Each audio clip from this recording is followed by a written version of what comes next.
करती है, जो देश की सबसे बढ़िया यूनिवर्सिटी है। हम अच्छी यूनिवर्सिटी बनाना चाहते हैं, अच्छे कॉलेज बनाना चाहते हैं, अच्छे स्कूल बनाना चाहते हैं, जहां से देश के बच्चे आगे बढ़े, अच्छा शिक्षा मिले, उनको वैज्ञानिक शिक्षा मिले, ऐसी शिक्षा मिले तो समाज के बारे में सोचे, देश के बारे में सोचे, अपने बारे में सोचे, एक बेहतर समाज बनाने के लिए सोचे। ऐसी शिक्षा देख लो।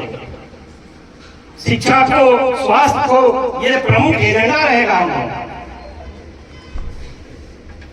जिसके बारे में ये पार्टियां सिर्फ दिखाने के लिए करती है, भाई हम बढ़िया 2-4 बिल्डिंग बना देंगे, बिल्डिंग बनाने से शिक्षा नहीं बनती। शिक्षा के लिए तो बढ़िया टीचर होने चाहिए, डिसिप्लिन होना चाहिए और सिलेबस होना चाहिए सही तरीके से, तब जाके शिक्षा का विस्तार आगे बढ़ेगा, शिक्षा का स्तर सुधरेगा और भेदभाव नहीं होना चाहिए। एक बेहतर शिक्षा व्यवस्था और बेहतर मेडिकल सिस्टम वो हम देंगे, उसके लिए हम प्रॉमिस करते हैं आपसे, उसमें कोई कोताही नहीं होगी, वहाँ कोई भेदभाव नहीं होगा। लेकिन अभी क्या है, अभी तो नेताओं के कॉलेज रहते हैं, इनको स्कूल रहते हैं, वो अपने हिसाब से चलाते हैं। शिक्षा पूरी तरह से गवर्नमेंट के कंट्रोल में होनी चाहिए, ताकि सही तरीके से बच्चों को पढ़ाया जा सके, एजुकेटेड टीचर रखे जा सके। पढ़े लिखे लोगों की कमी नहीं है, लेकिन सवाल है कि सिस्टम ऐसा है, मतलब शिक्षा को धंधा बना लिया है इन पार्टियों ने, उसको हम करेंगे। इनकी कोई नीति नहीं है। ये सारी सरकारें इन बड़े बड़े पूंजीपतियों की जेब में रहती हैं, वो जैसे कहते हैं फैसला वो होता है। हम चाहते हैं फैसला जनता करे कि भाई हम कैसे रहेंगे, हमारे लिए क्या सिस्टम बनना चाहिए, तब जाकर देखा बनेगा। तो इन नकली पार्टियों को आप लोग भगाइए और अपनी पार्टी, जो आपकी पार्टी है, वोटर्स पार्टी इंटरनेशनल, वोटरों की पार्टी है, उसको आप लोग आगे लाइए। आप देखेंगे कि आपके बच्चों का भविष्य सुधरेगा। हम युद्ध, दुनिया में युद्ध रोकने के लिए भी काम कर रहे हैं। कल को चाइना के साथ कुछ लफड़ा हो जाए तो यहाँ बम बसेगा, उस बम को रोकने के लिए हम पहलकदमी कर रहे हैं कि दुनिया की एक सरकार हो जो इस लड़ाई पर रोक लगाए, पर्यावरण को ठीक करने के लिए काम करे। तो इन सब बातों के साथ हम चाहते हैं कि एक एक कॉलोनी वासी आप लोग लग जाइए। हफ्ता 10 दिन का समय है, ये हम आप लोगों से मानते हैं। उसके बाद आपका भविष्य अच्छा रहेगा, आपके बच्चों का भविष्य सुधरेगा, ये हम दावा करते हैं। धन्यवाद सर।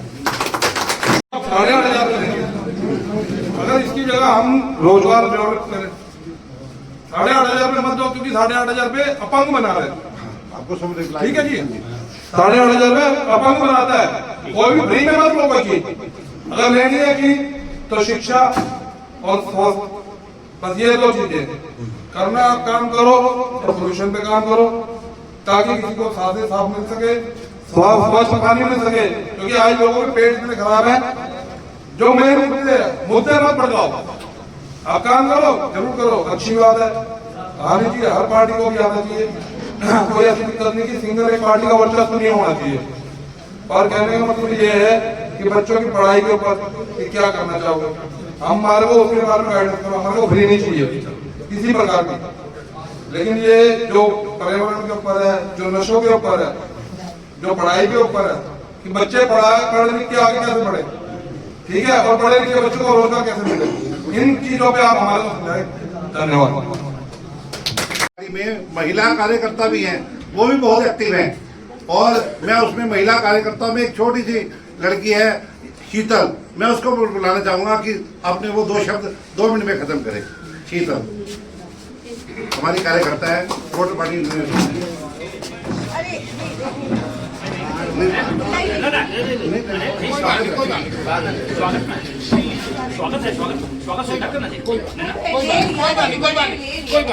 चलो बेटा।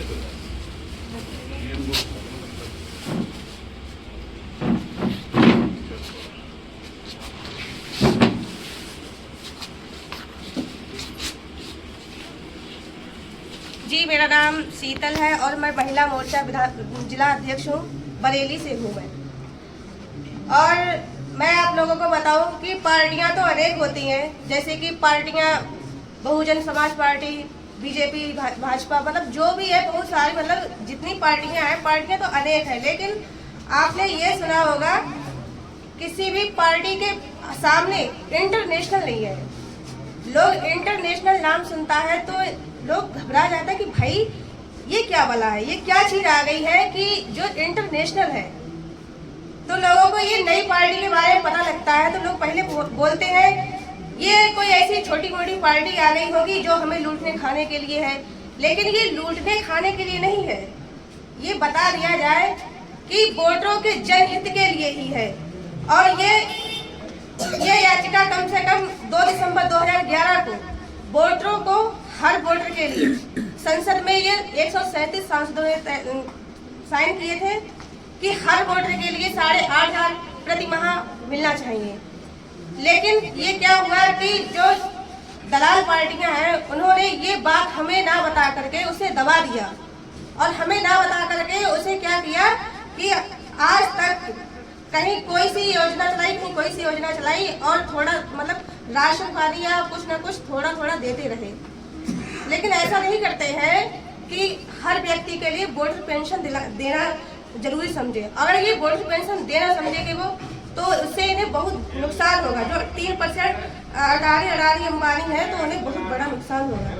इसलिए वो वोटर्स पार्टी को आगे नहीं बढ़ने देना चाहते हैं, और इसीलिए हम लोग अभी जाके लोगों को प्रचार करते हैं, बताते हैं कि भाई वोटर्स पार्टी है, आपके हित के लिए लड़ाई लड़ रही है और आप इसके लिए वोट दीजिए और विशाल साहनी जी के लिए जिताइए। तो कहते हैं कि नहीं, सभी ने तो हमें क्या है नीचा ही दिखाया, ये पार्टी भी हमारे लिए कुछ नहीं करेगी। लेकिन हम फिर बोलते हैं कि भाई अगर आपको ऐसा लगता है कि नहीं होगा तो आप एक बार, कोई दूर नहीं है, दिल्ली में ही है विशाल साहनी जी, मोती नगर में ही है, आप वहां जाकर के एक बार इन्हें जिताकर देख लीजिए। हर बार सबको देखा है, एक बार विशाल साहनी को देख लीजिए, लेकिन लोगों को विश्वास नहीं है। लेकिन हम आपसे कहते हैं भाई विश्वास कीजिए, क्योंकि वोटर्स पार्टी एक ऐसी पार्टी है जो लोगों के मतलब वोटरों के हित की ही पार्टी है। इसी के साथ मैं अपनी बात को विराम देती हुई धन्यवाद। इनके कॉन्फिडेंस को देखिए, इनका कॉन्फिडेंस मेरे से भी ज्यादा है। कारण ये है कि ये हमारी वोटर पार्टी की काफी समय से कार्यकर्ता हैं, और मैं तो ऐसा है सरकारी नौकरी से रिटायर हुआ हूँ। आपको मेरे से ये बेनिफिट मिल सकता है कि मैं आपके लिए ये सेवा दे सकता हूँ कि आपने मेरे को कोई प्रॉब्लम बताई, मुझे मालूम है कि सरकारी विभाग में कैसे काम करवाना है, क्योंकि मैं सरकारी ऑफिसर रिटायर हुआ हूँ, इनकम टैक्स ऑफिसर रिटायर हूँ। तो आपको ये बहुत बेनिफिट मिलेगा कि अभी तक जो विधायक कभी बनते हैं, एक नेता चाहे वो भ्रष्ट हो चाहे परिवारवाद से संबंधित हो, ऐसे लोग बनते हैं। उनके पास सिर्फ अपनी कोठियों में बैठ के मलबल के बिस्तरों में बैठ सकते हैं। अगर आप उनके घर में जाएंगे तो आप बेल बजाएंगे तो उनका गार्ड कुछ बोलेगा, हाँ जी ये लोग मिलने आए हैं, क्या आपने अमरजीत जी आए हैं? अमरजीत जी अच्छा कोई नहीं जी, अगर वो एंजॉय कर रहे हैं कुछ में तो समय नहीं देंगे आपको। लेकिन मेरे घर में आने के लिए आपको सीधा घुसना है, कोई दिक्कत नहीं है कि बेल बजाई आप सीधा करके अंदर आ गए, ये समस्या भाई। मेरे को रात दिन कभी भी आप जो है लेके जा सकते हैं। तो मैं आपके, क्योंकि मैं आपके बीच में हूँ, आपकी तरह ही हूँ, तो मैं इतना अच्छा भाषण तो नहीं दे सकता, लेकिन मैं काम कैसा करूँगा ये आपके सामने होगा। काम मैं बेस्ट करके दिखाऊंगा आपको, भाषण से बढ़िया काम करके दिखाऊंगा मैं आपको। अच्छा हमारे बीच में अभी एक देवदत्त जी हैं, वो क्या है? ऐसा नहीं, लोकल किसी आदमी को बुलवाओ, देवदत्त जी बुलाए, लोकल किसी आदमी। पूरे देश में फ्री होनी चाहिए, शिक्षा और स्वास्थ्य फ्री होना चाहिए। ये तो जो है हमारा अधिकार है, इसमें कोई दोहराई नहीं है। शिक्षा और स्वास्थ्य, क्योंकि पढ़ाई अगर आपके बच्चे पढ़ते हैं, अब ये नहीं है ना कि शिक्षा जो है हमारे, अब सरकारी स्कूलों से हर बच्चा सक्सेसफुल नहीं हो पाता, इसी कारण से लोग अपने प्राइवेट स्कूल में पढ़ाते हैं। तो शिक्षा ऐसी होनी चाहिए जिससे अगर कोई सरकारी स्कूल का भी बच्चा पास करता है तो वो भी सफल हो, क्योंकि ये नहीं कि वहाँ प्राइवेट स्कूल के 90% बच्चे सक्सेसफुल हो रहे हैं और हमारे यहाँ से 10% सरकारी स्कूल से हो रहे हैं। तो हमें शिक्षा ऐसी करनी है जिससे कि हमारे सरकारी स्कूलों के बच्चे भी वैसे ही सफलता प्राप्त करें जैसे प्राइवेट स्कूलों के बच्चे सफलता प्राप्त कर रहे हैं। और जहाँ तक ये भाई साहब ने बोला है कि वो, तो ये सर ऐसा है, अगर हम हर एक व्यक्ति को 8,435 रुपए देंगे, जिस बात के लिए आप कह रहे हैं, अब ये पैसा क्या है, अडानी अंबानी जैसे लोगों के लॉकरों में पड़ा है, उनकी संपत्ति बेगुना बढ़ती जा रही है। अगर हम आपके पास पैसा देंगे तो आप अपने बच्चों को शिक्षा भी देंगे, आप अपने बच्चों को के लिए शिक्षा के अलावा वो 50 काम करेंगे। आप मार्केट में जाएंगे, अर्थव्यवस्था में भी बूम आएगा। अर्थव्यवस्था भी बढ़ेगी इससे। अगर जो लोगों के पास पैसा पड़ा है अपना जो है दबा के रखा हुआ, अभी आप देखते हैं किसी के पास 50 करोड़ पकड़ा गया, 100 करोड़ पकड़ा गया, तो जब आपके पास पैसा, जब पूरा पब्लिक में पैसा बढ़ेगा तो आप उस पैसे को एंजॉय करेंगे। जो मेन आपका पैसा वो आपका है, आपका अधिकार है। मशीनी युग से वो पैसा जो उन्हीं लोगों के पास चला गया है, बड़े लोगों के पास, तो वो पैसा जब आपके हाथों में आएगा पैसा, क्योंकि संपत्ति कर आपको बताया वेल्थ टैक्स कटा दिया गया। मैं चाहता हूँ 50 करोड़ से ऊपर जो व्यक्ति है, 50 करोड़ से ऊपर जिसके पास प्रॉपर्टी है, उसके ऊपर संपत्ति टैक्स लगाया जाए। ये आपको ऑब्जेक्शन है? आप बताइए मेरे को। टैक्स लगना चाहिए इनके ऊपर। और ये जो पैसा है वो हमारे जो मिडिल फैमिली के लोग हैं, गरीब भाई हैं, उनको मिलना चाहिए, ताकि जो है देश की अर्थव्यवस्था में भी तरक्की आएगी। तो अब मैं जो है अपने बीच में अमर जी से बोलना चाहूंगा कि वो 2 शब्द बोलें। ਸਾਰੇ ਪ੍ਰਵਕਤਾ ਦਾ ਸਵਾਗਤ ਕਰਦੇ ਹਾਂ ਕਿ ਸਾਡੇ ਵਿੱਚ ਹੈ। ਅਸੀਂ ਇਹਨਾਂ ਨੂੰ ਸਾਰੀ ਬਿਰਾਦਰੀ ਨੂੰ ਹੌਸਲਾ ਅਫਜ਼ਾਈ ਕਰਾਂਗੇ, ਜ਼ਰੂਰ ਆਪ ਜੀ ਦਾ ਸਾਥ ਦੇਵਾਂਗੇ। ਹੋਰ ਵੀ ਕਦੀ ਕੋਈ ਸੇਵਾ ਹੋਵੇ ਸਾਨੂੰ ਆ ਜਾਣਾ ਸੀ ਆਪ ਜੀ ਵਾਸਤੇ। ਆਪ ਜੀ ਦਾ ਬਹੁਤ ਬਹੁਤ ਧੰਨਵਾਦ।